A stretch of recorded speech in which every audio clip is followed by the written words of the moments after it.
Welcome to the Scaling Japan podcast, a podcast about how to grow your business from $100,000 and beyond in the land of the rising sun.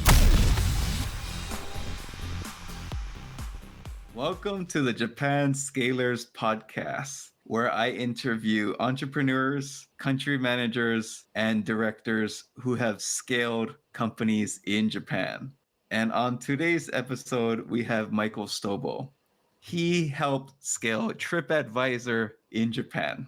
And for Michael, he has been in the online travel space for almost 15 years now. He recently built and hired the technology team at Tabist, developing their B2B and B2C products for the hotel industry.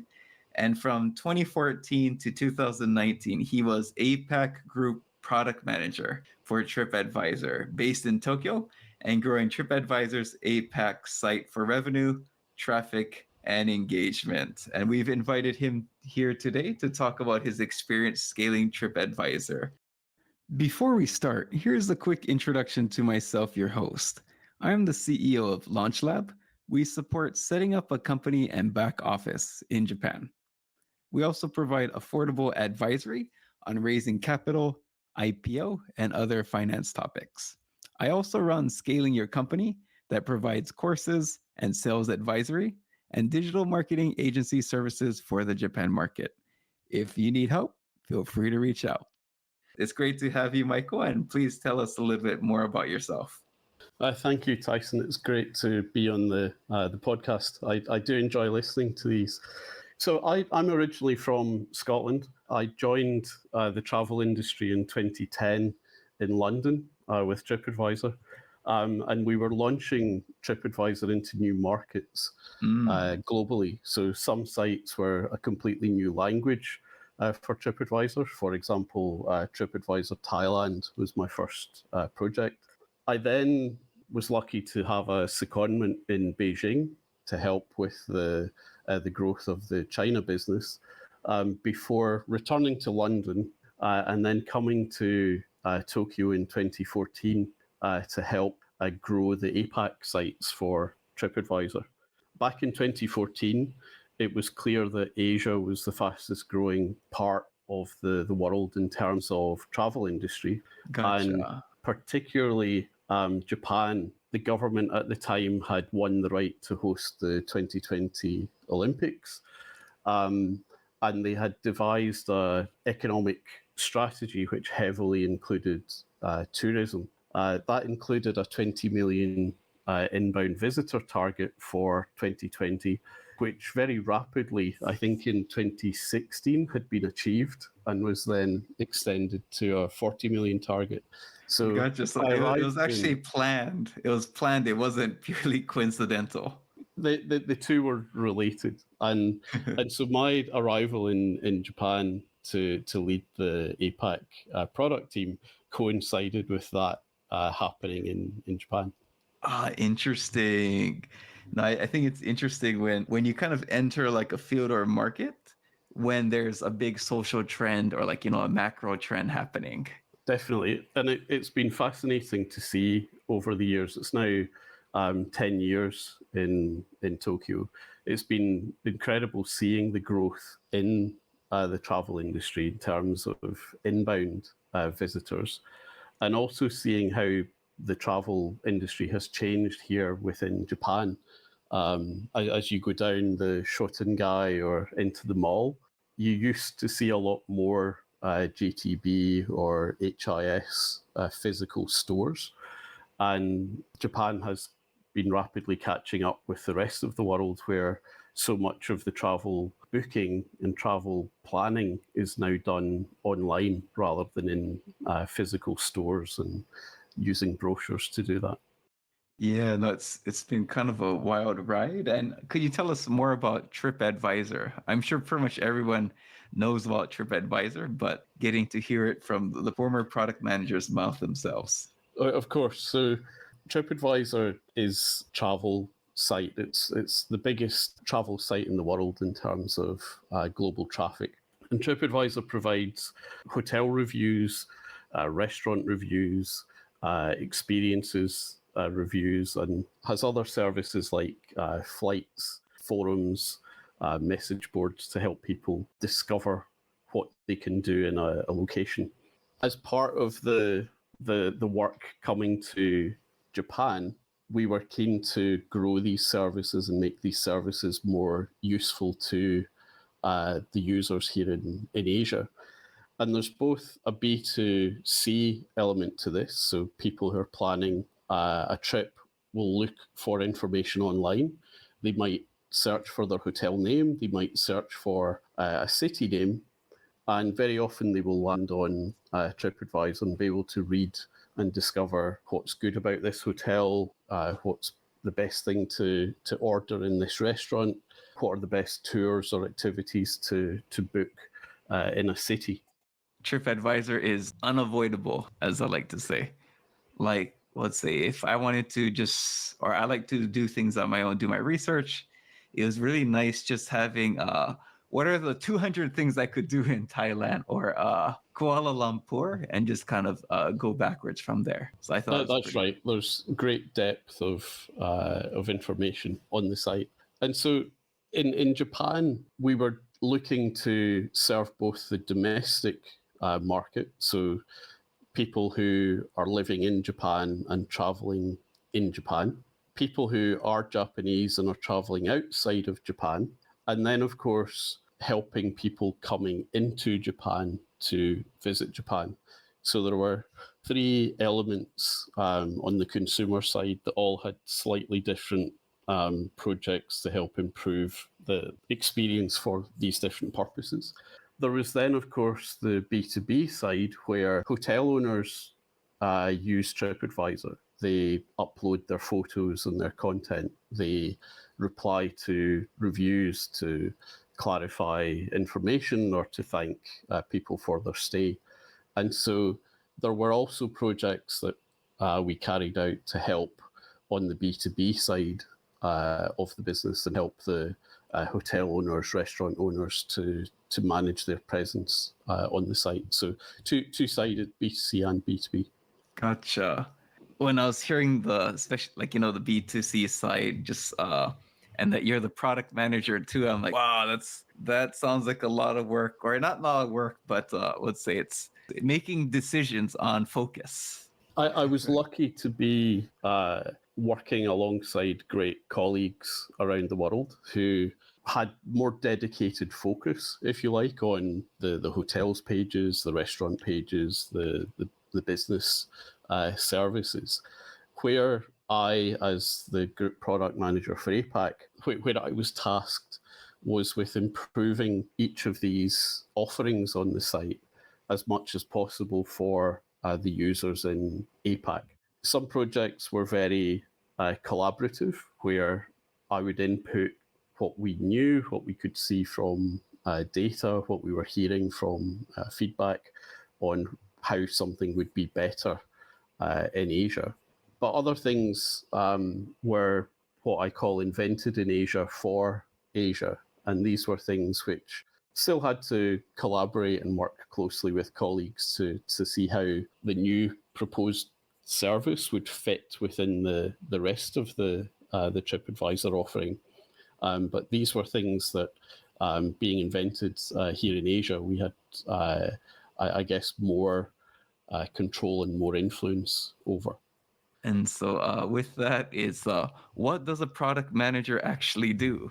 So it's a good question, because coming out to Japan, initially, I didn't meet many other product managers. Yeah, I was going to say at 2014 to 2000, even 2019, product management was still relatively still in its early stages. Yes, and you will often be asked to repeat, or are you a project manager? And you explain the difference that a project manager is managing a project to completion.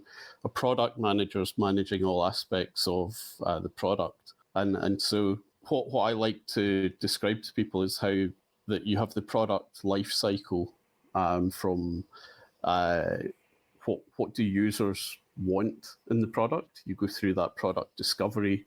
You then try to validate that and prove that the solution you're planning is something that users need and want. You have the plan and design phase where you might be working with designers or market research to build the proposal for what you want to achieve. There's then the building phase, working very closely with software developers to code or create the actual service. You manage the launch, and so as it goes live, is everything working? You're working closely with quality assurance people to make sure you're launching a good product.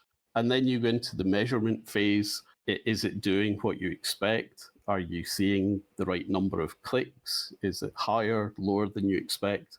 And you then go into an optimization phase. Either this is working really well, we're going to make some changes to see if we can fix any bugs or improve things, or maybe it's not working as expected and you look to optimize to fix the things that aren't working. So it's quite a wide remit in terms of managing everything from that idea through to launch and optimization. In my case, as I said before, that in some cases we were feeding into other product teams who owned particular element of the site. In other cases, we were managing fully what we wanted to improve on the site. Because I think you're managing people, like you would have one person who would manage the product for Japanese people traveling domestically. You would probably have a different person who is in charge of inbound travelers to Japan, right? So we didn't organize exactly like that, but I did have a team which contained product managers. We had market experts. We worked closely with the localization team who managed all of the translations on the site. We worked closely with SEO teams and people who optimized the keywords on the site.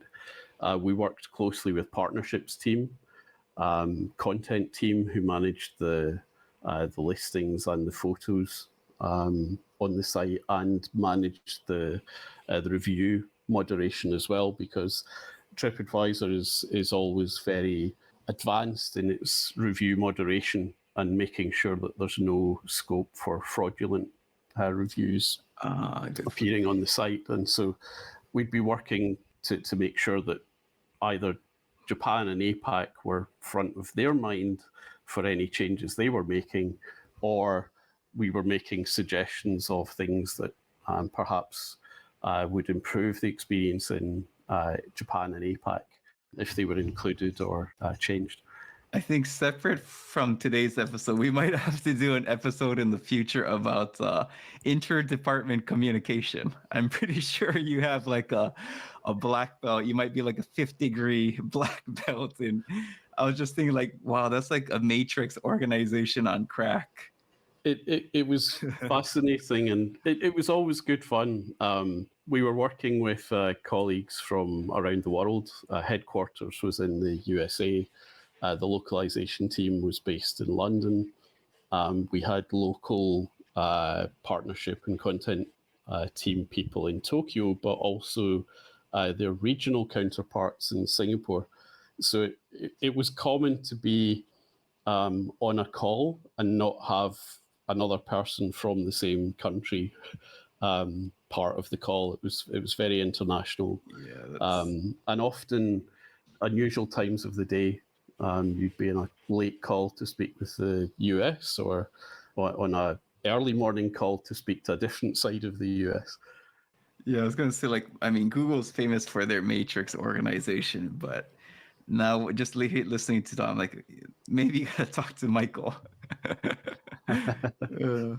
So a lot of product managers, they often come from a programming background, but do you know how to program?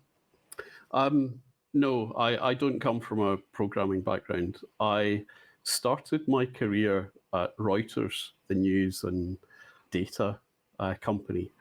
And this was back in 1998. And apart from the international flight booking system, Reuters had the biggest private network in the world.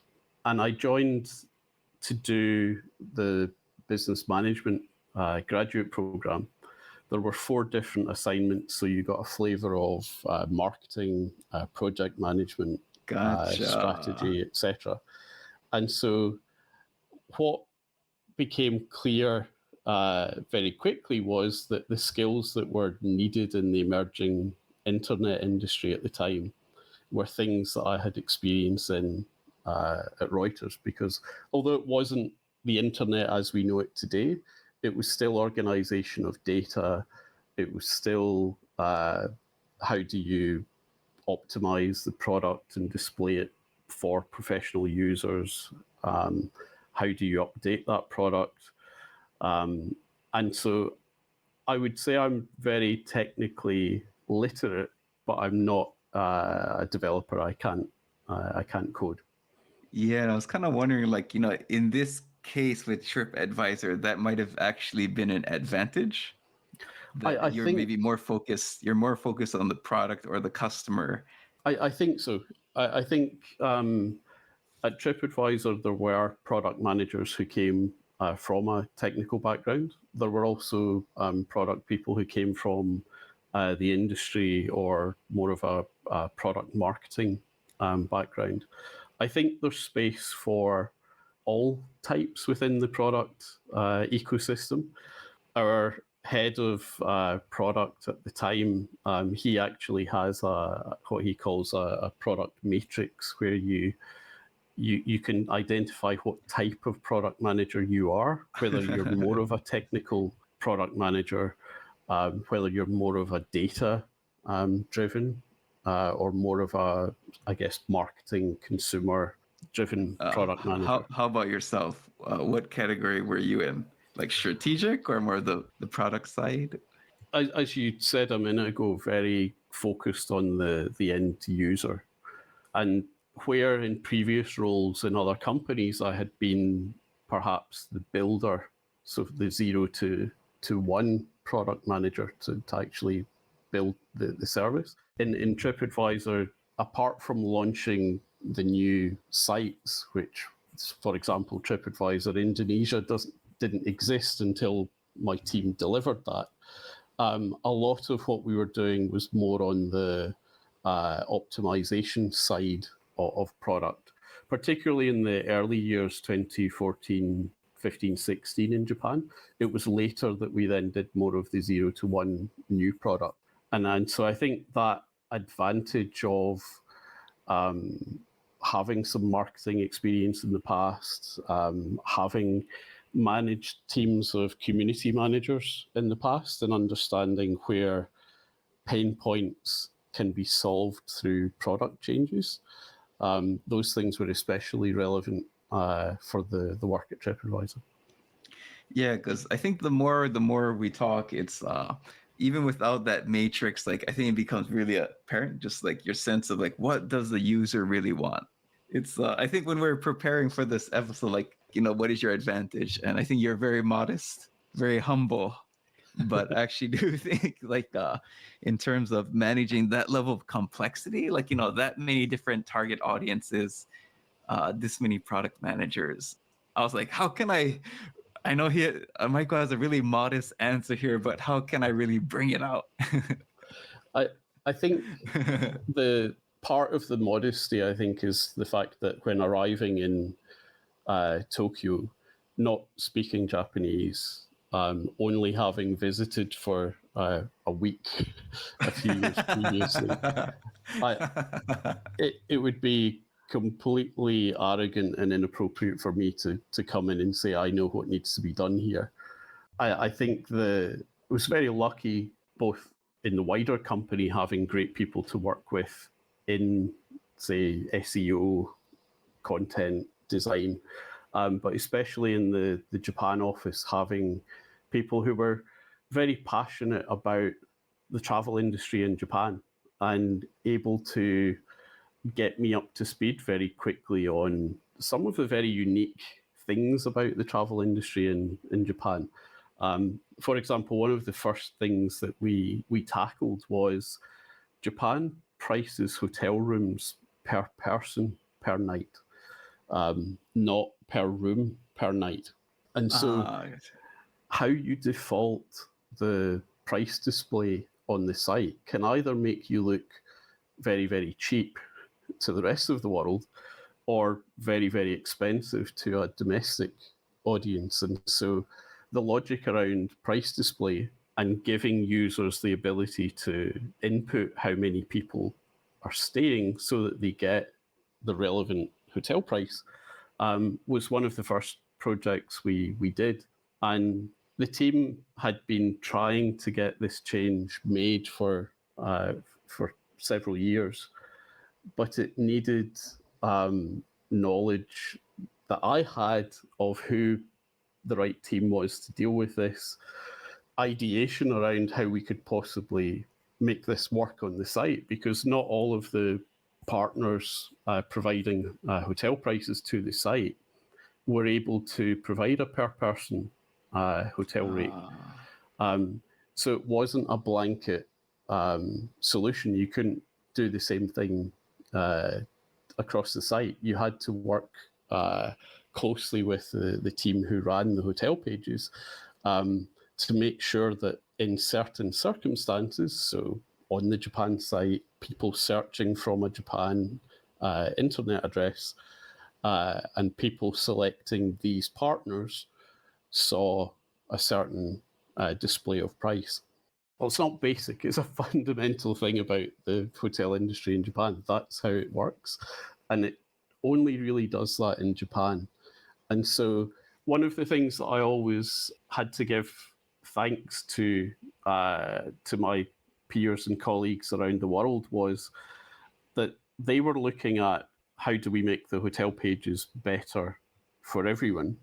And when the whole of the world expects something to be one way and Japan expects it to be another way, it's very, very easy. And I've met product managers in other companies. I've seen it myself, where it's very easy to do the one-size-fits-all approach and ignore Japan. And so I have to be very thankful and grateful to colleagues who would listen to me, who would be prepared to invest time or make design changes or to make sure that things would work in Japan. And I think that's why I really like the product manager role. I would say I would have that sense myself, but if I were to create a company, that is probably one of my ideal partners would probably be a product manager, because I mean, one of the key parts of creating a startup is making something that people want and will pay for. And I think in this case, it's really funny. I think in some cases, if you were to ask a designer what they think about the website, it needs better design. But sometimes it's actually, sometimes when I talk with my clients, it's like, yeah, these marketers are telling me we should do this. And it's like, obviously, because they're marketers, they think you need more marketing. But actually, you need to do more sales and talk to more customers, because your marketing message is very bland. It's not very precise. And I think it takes that special person, oftentimes a product manager, who can take all these endpoints from different areas and different people and then make the right strategic decision. That's true. And how you get there is part of the product manager playbook, because you can often have a very powerful founder who says, I want it done this way. And that might be the version one that you do, that get the site or product up and running. It's the founder's vision, goes live.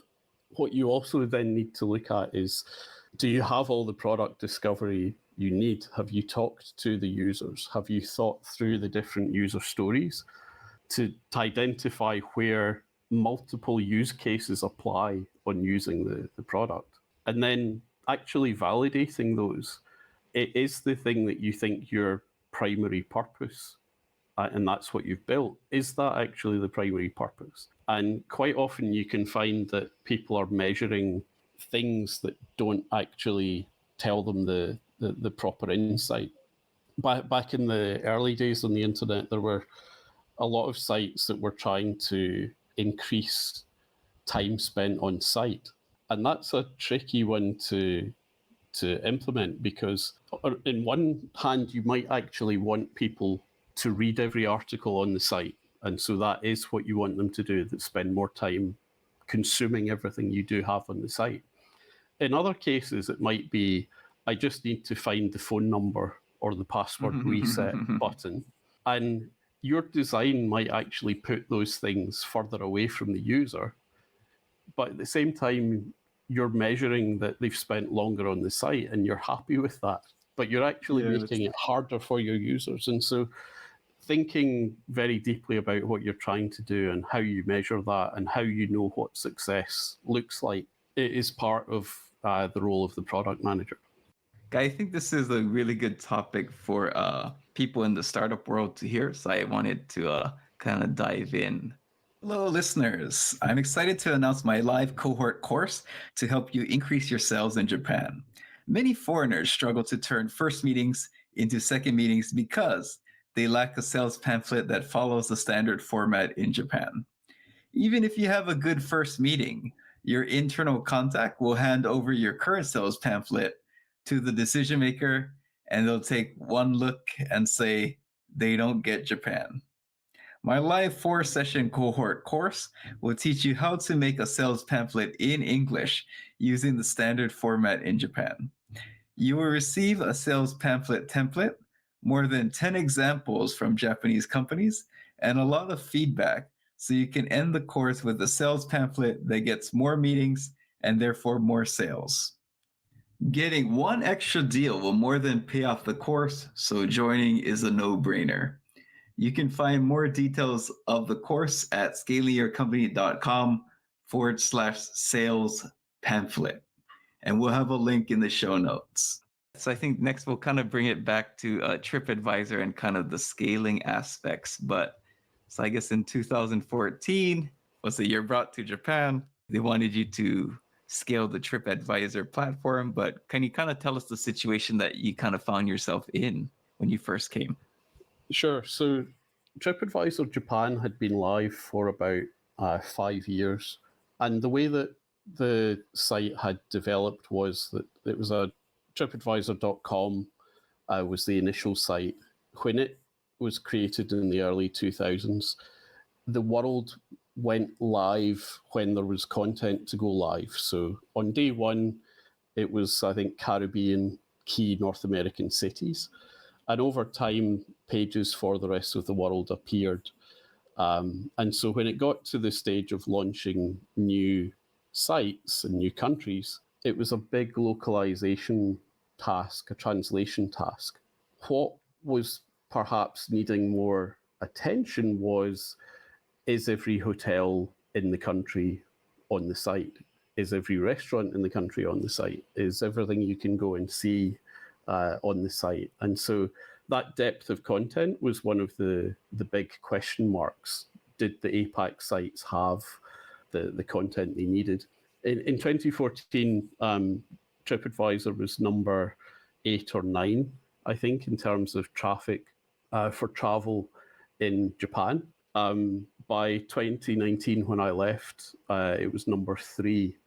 Yeah, we spend a lot of money on, I would say, TV advertisements as well. They do.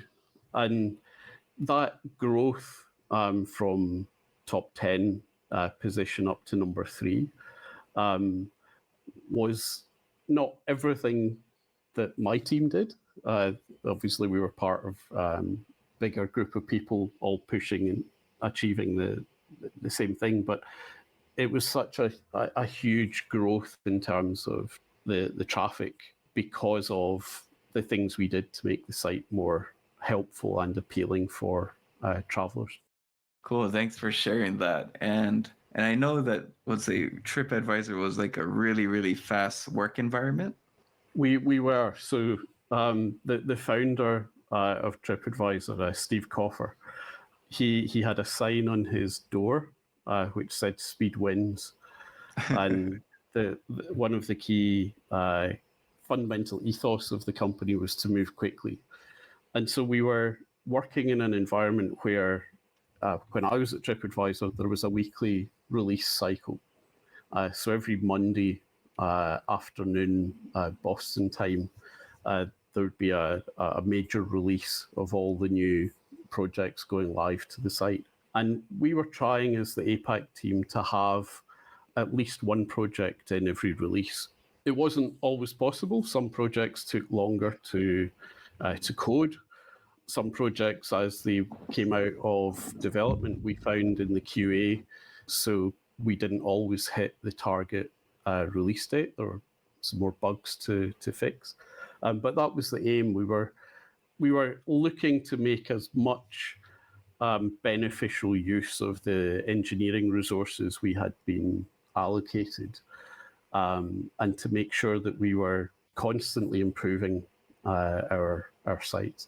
So I think you guys had the weekly meeting. So I guess if you didn't ship something, you would be reminded of the pressure to ship. I think that the boss having that sign, I think this is interesting in the sense that Tripadvisor had a culture for this. But do you have any other thoughts on maybe, I guess the two angles? It's one is how they kind of got that culture fix and continued, and maybe how you brought it to the Japan team. As well as the speed wins philosophy, there was also very strong ethos of measuring things that you were doing. And so we couldn't just launch a feature or a product and move on. The questions were, is it working? Does it need fixed or improved? Or potentially, does it need removed? Is it something that you thought would work?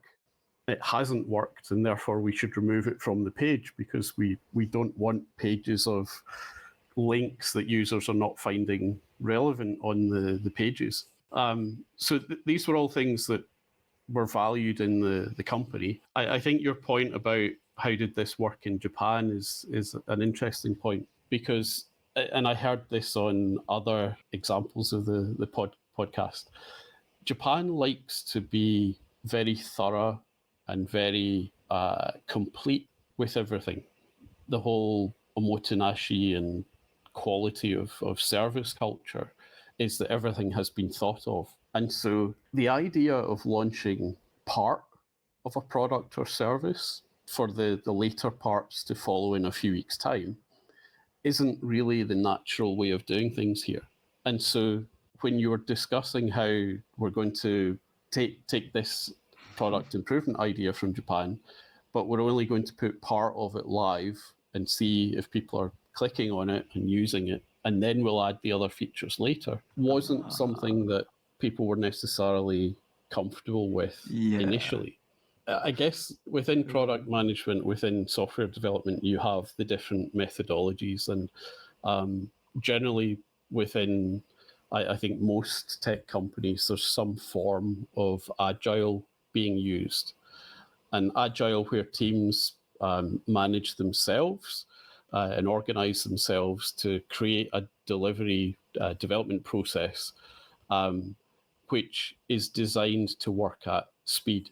You're looking to sort of do that fail fast policy of find out what we need to do as quickly as possible.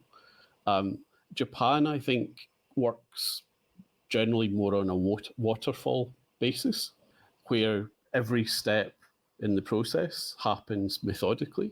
In Japan, although software and tech industry, as we think of it with Google's and Meta's and Apple, although they work very much on a sort of agile type of development, Japan's history of technology is in hardware. And so I've met product managers in Japan who are hardware product managers, and their cycle of development is very, very different, because there will be an acknowledgement that there's a new, I don't know, CD player going to be released. And there's a design phase, there's a building of the parts or sourcing the components, there's the assembly of it. And then once it's launched, it's out the door and there aren't any more changes to it. You can't release code tomorrow to fix a bug or the next week to upgrade it. It's in a box and it's in a store somewhere. And so the whole way of thinking about that as a product is all lots of focus on, is the quality correct here? Is the manual making sense in different languages? Are the components all the correct legal and regulatory standards for the different markets? Do we have this shipping at the time when there is actually logistics availability to ship this around the world? There are a lot of things that you don't need to think about in a software development environment. And I think that's something that I'm seeing it when I talk to startups in Japan today, that there is more of an agile style of working. But I think within Japan incorporated large enterprises, it's not something that has been as apparent. Interesting. I've never thought about it from that there's kind of that product management from the hardware. And yeah, that makes sense why waterfall methodology would work in that case. Cool. Also, I guess my next question would be did you have a framework, or how did you make the decision on what to actually focus on? Yes. So I think the one thing to say here is that there's no set in stone sort of prioritization methodology to follow. If I explain some of the things we were looking at, I guess the high level purpose of the team was to grow revenue, traffic and engagement for the Japan site and the sites in APAC. And so we would look at things like revenue, but revenue was split by, was it commerce, so people clicking on links to book hotels? Was it people seeing display ads on the site? So was it display revenue? We would look at revenue by the pages on the site, so hotels, restaurants, experiences.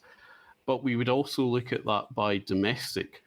So was there growth in users in Japan doing these things, or were the Japan pages seeing more revenue from people outside of Japan looking at trips to Japan? On traffic, we use a lot of the standard traffic metrics in terms of number of visitors, number of sessions, how many are repeat visitors. On engagement, we would look at things like bounce rate. That was an interesting one because the definition of bounce rate would change over the years, but basically we're trying not to have people arrive on the site, do nothing, and then leave again. We want them to interact with something on the page. But also in engagement, we look at page views per session, hotel bookings per session, reviews per session. These were also the types of things we would look at there. And so when it came to prioritization of projects, sometimes we were following a company goal for the year. So I remember one year, it was very clear from the top that hotels were a bigger priority than any other part of the site. And so therefore a hotel project would trump a project for the restaurants pages. In other cases, if we believed that something on, for example, restaurants would lead to a lot more content growth, then that would be a lot more inventory for display advertising. And perhaps the revenue gain over time would be higher by focusing on that.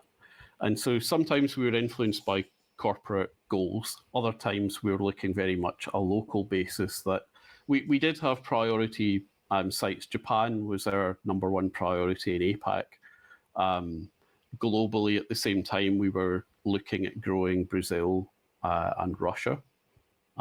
Those were two other markets seen as having big growth potential. Gotcha. So it's chosen based on growth potential, right? And so things that would help those sites might take greater priority than something that was, say, Southeast Asia in comparison. But also, I mentioned that we were very data-driven. Sometimes we didn't have data because it was a new thing we were adding to the page. And if we didn't have data, you're back into estimation territory. And that's where perhaps you put a link on the site announcing a new feature and see how many people click on it to get an indication of how many people are interested. Perhaps it's something where over time you build out that feature, but everything's not live initially. And so you could try to get projects prioritized. If it was corporate goal, much easier than something where you didn't have metrics to hand. But it varied. It wasn't a consistent formula all of the time. And quite often, if I could evangelize with a team at headquarters who were making changes to, say, the hotel photo display, if I could get their buy-in to do something for APAC, then it was part of their prioritization and not part of my APAC development team. So sometimes things that I felt were high priority, I was able to get other teams to collaborate on making it part of their roadmap and not having to use my resources. Thank you for listening to this episode of Scaling Japan. In addition to serving as your fine host, I also provide advisory and coaching services to business owners who want to 2x, 5x, and even 10x their business. So stop holding your company and your team and your employees back, and let me help you and your company scale. Find more information at scalingyourcompany.com. Now back to the episode. I want to dive into that topic because I think one challenge that country managers have is how much does the dev team actually focus on Japan's specific needs? And I think a lot of the companies that have succeeded in Japan, I think, I wasn't sure Stripe might have been one of those cases, but where they actually built special features just for Japan. But I guess my question would be for the listeners who might be kind of like struggling with communicating that maybe to like headquarters, do you have any tips on that?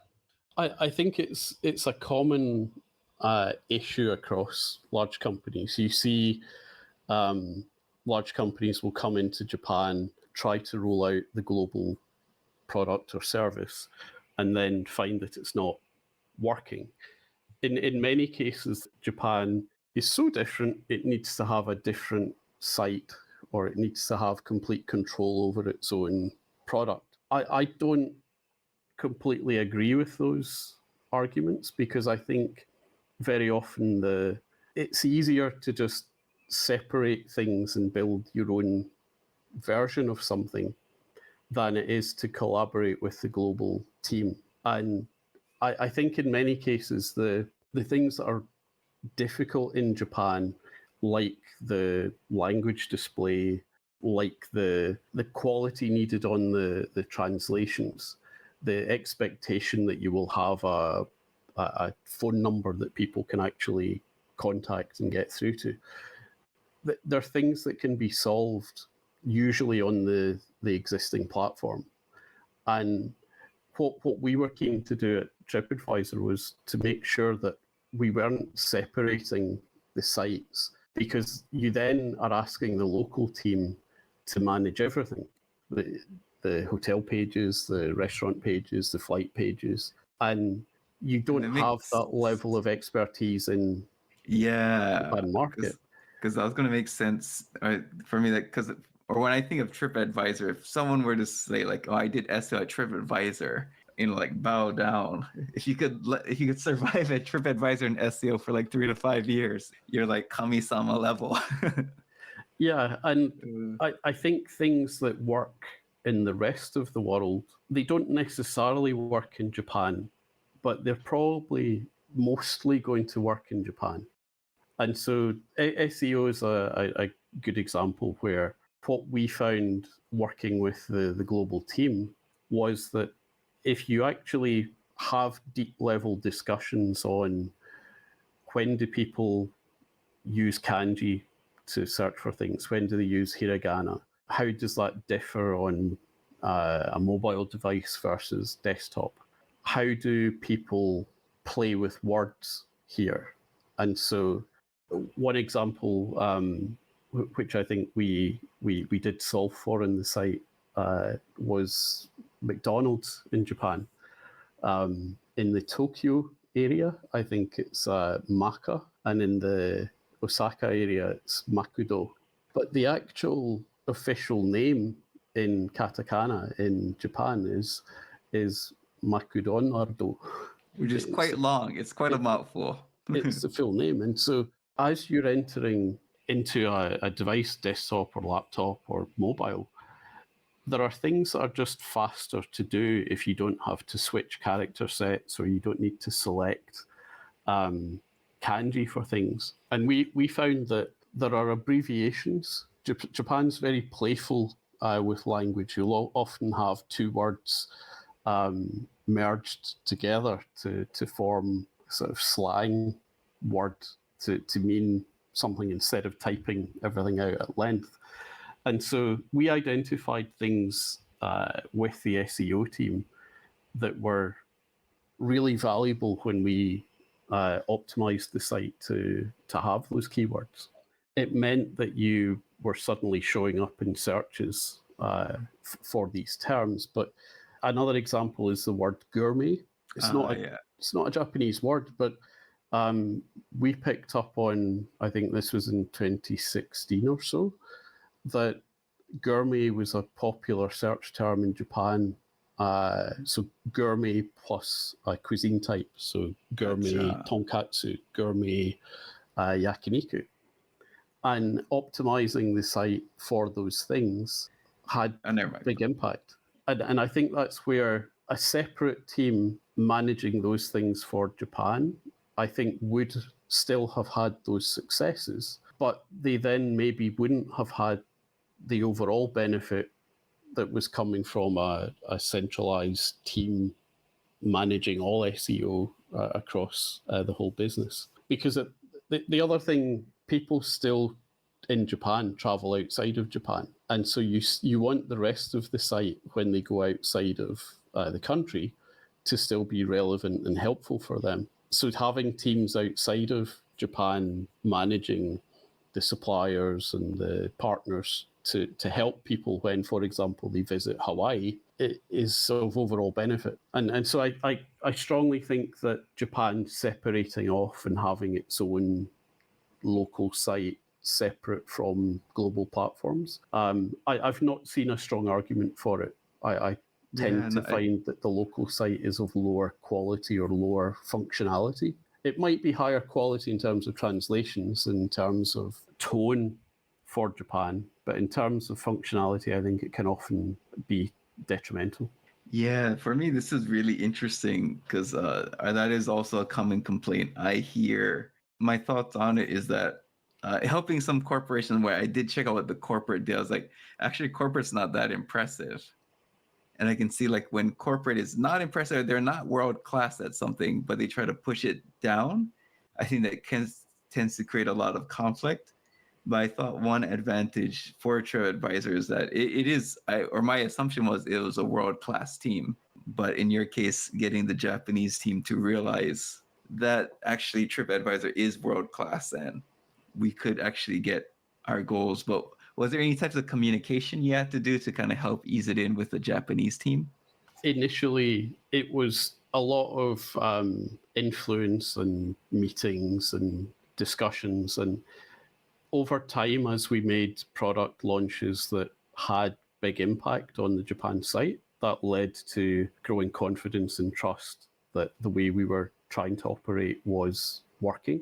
But I think you still have things that are very different in Japan, where a marketing campaign, I think, for a big company, generally want to have billboard, offline television. The online element of that, it's definitely changed in the 10 years that I've been here, but there's still a big offline operation when it comes to marketing activity. And so I think there are still areas where you'll see the local operation trying to do something differently, and how that's measured and how that works, particularly when it's offline, is a lot harder to judge. Again, was very lucky to have a great team who were helping me to do that communication in Japanese and to allow people to see the results. We were having sessions in the office where we were showing, perhaps on a quarterly basis, here's what we launched in the past 3 months. Here's the impact it had.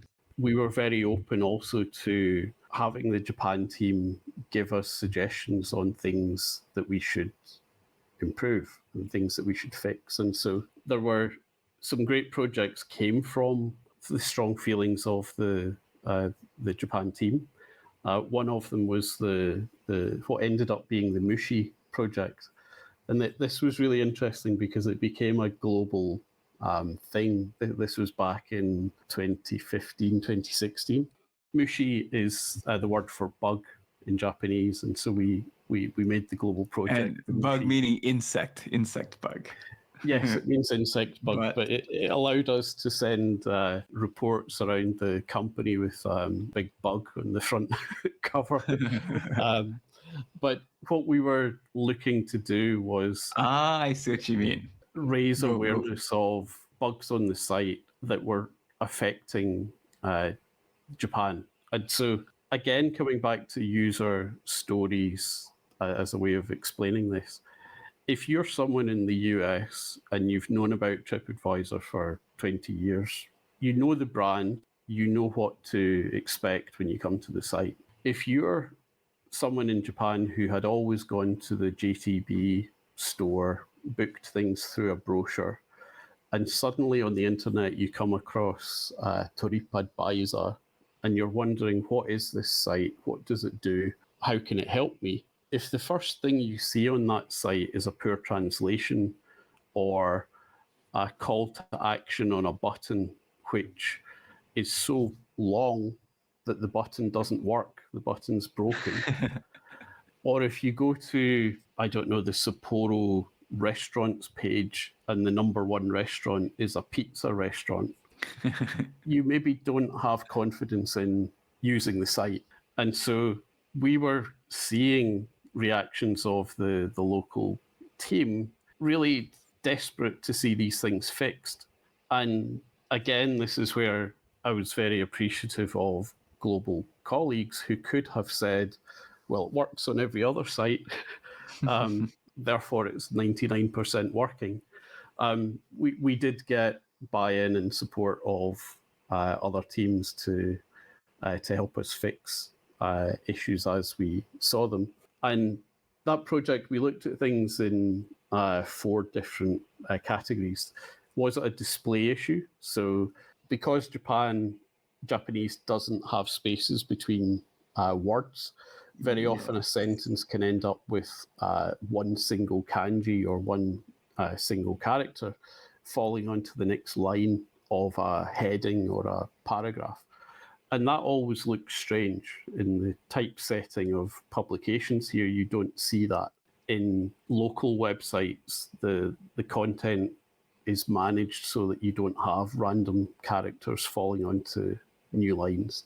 Yeah. So that's something we tried to look at. We built a tool internally to flag when translations were over a certain length, given the display area on the page. We then looked at localization, so the actual quality of the translation. And that's something that is very important in Japan, particularly around tone. A lot of websites will try to do the friendly, hey, how are you doing today? What can we help you with? That often doesn't translate well in Japanese. And the business approach in Japan is to have a more formal translation. And so that was something we were paying particular attention to. You then had functional issues, so like the broken button I mentioned. Is that something where you're clicking to get help or you're clicking to see an image? And if that doesn't work on the Japan site, how do we fix that?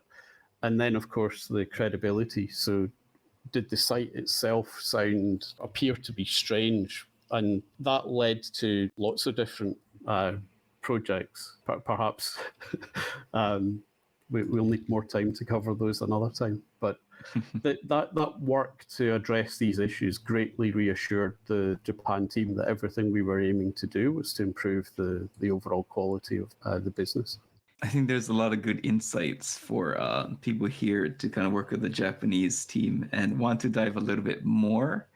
And I wanted to kind of bounce off your idea of, let's say, having the Japanese staff develop more confidence, or let's say, and trust.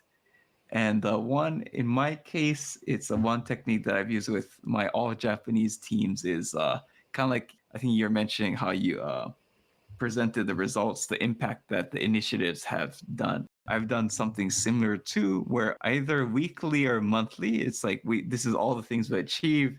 And I would ask the Japanese team, like, did you think this was possible when we started? And like oftentimes they'll be like, no, it was too ambitious. But it's like, but thanks to you guys, you didn't give up. And we've actually achieved more than you thought was possible. And I think that was one way of creating a kind of a high-performing culture within the Japanese teams that I've managed. Yeah, I can see that definitely working. I think when you've got colleagues who've seen in other companies how Japan either didn't get the attention it needed or it did get control of the product or website or service, but only for a short period of time before control was taken back by the center. You've got some, I guess, poor experiences of companies coming into Japan and trying to build out their Japan business. And I think that leads to expectations of, will this really work? Perhaps experiences where they haven't seen it work before, or support has been there initially, but support then is taken away as time goes on. And so we had good success with presenting to the team, here are the changes we made, here's how it's worked. And we had on-site surveys. We had quick pop-ups that asked people, how did you find the site today? Was it easy to use? Was it good quality Japanese? Was it? And we also saw in those metrics that users felt things were improving as well. Ooh, I think that's a key point because I think in this case, they can't directly talk to the users. So they'll say like, well, I don't think Japanese people would do this, but yeah, like just having that data from actual customers, that's pretty awesome. Yeah, that definitely helped as well. Cool. And so I guess we can kind of finish it off with, I guess, where can we find you? And do you have like any asks or any information for the audience about yourself? So I'm still active within the travel industry here in Japan. Travel was obviously severely impacted during the COVID years. Since the border opened again in 2022, we've seen tourists come back to Japan. I think last month's figures were the highest ever figures. The March figures were the highest ever figures for visitors into Japan. But we're still in a situation where for the travel industry, there are some big challenges. Hotels can't find staff who can speak the languages of the visitors who are coming to Japan. And so an interesting area of focus within a lot of the travel industry in Japan at the moment is how can technology, help serve the inbound travelers better, but also how can technology help with these pain points of fewer staff or fewer people to manage the services that travelers expect. And so I'm seeing some great initiatives and developments. One of the startups I have been working with has a smartphone concierge product. People can scan a QR code in their hotel room and get all of the information that's normally in the hotel drawer. And they can get that in multiple languages. And so that's a great innovation. What is the company's name? The startup is Tabby Life. They have several other products, but I think the smartphone concierge is a great product. In my previous role at Tabist, we were building services to help the hotel industry. And so things like a dynamic pricing product, which allowed hotel prices to be centrally managed and varied based on demand, time of year, the hotel occupancy, and to really allow the hotels to have a competitive price at all times. That's something that hotel management in Japan, if you're a huge chain, you have the time and energy to do that. If you're a small hotel, perhaps 50 rooms, you don't have time to do that. And it's something where technology is helping drive the business forward in Japan.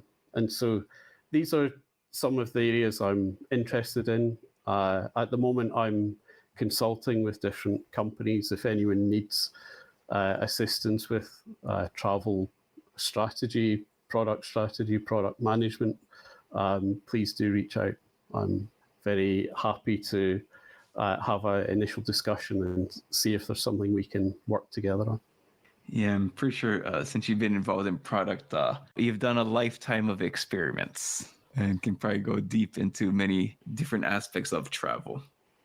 Yes, there's lots of different things we've done. Not everything worked, but a lot of them did. And it was a great place to be at Tripadvisor, to have such fantastic colleagues and to be able to see everything we were doing really driving the growth of travel within Japan and the growth of the sites.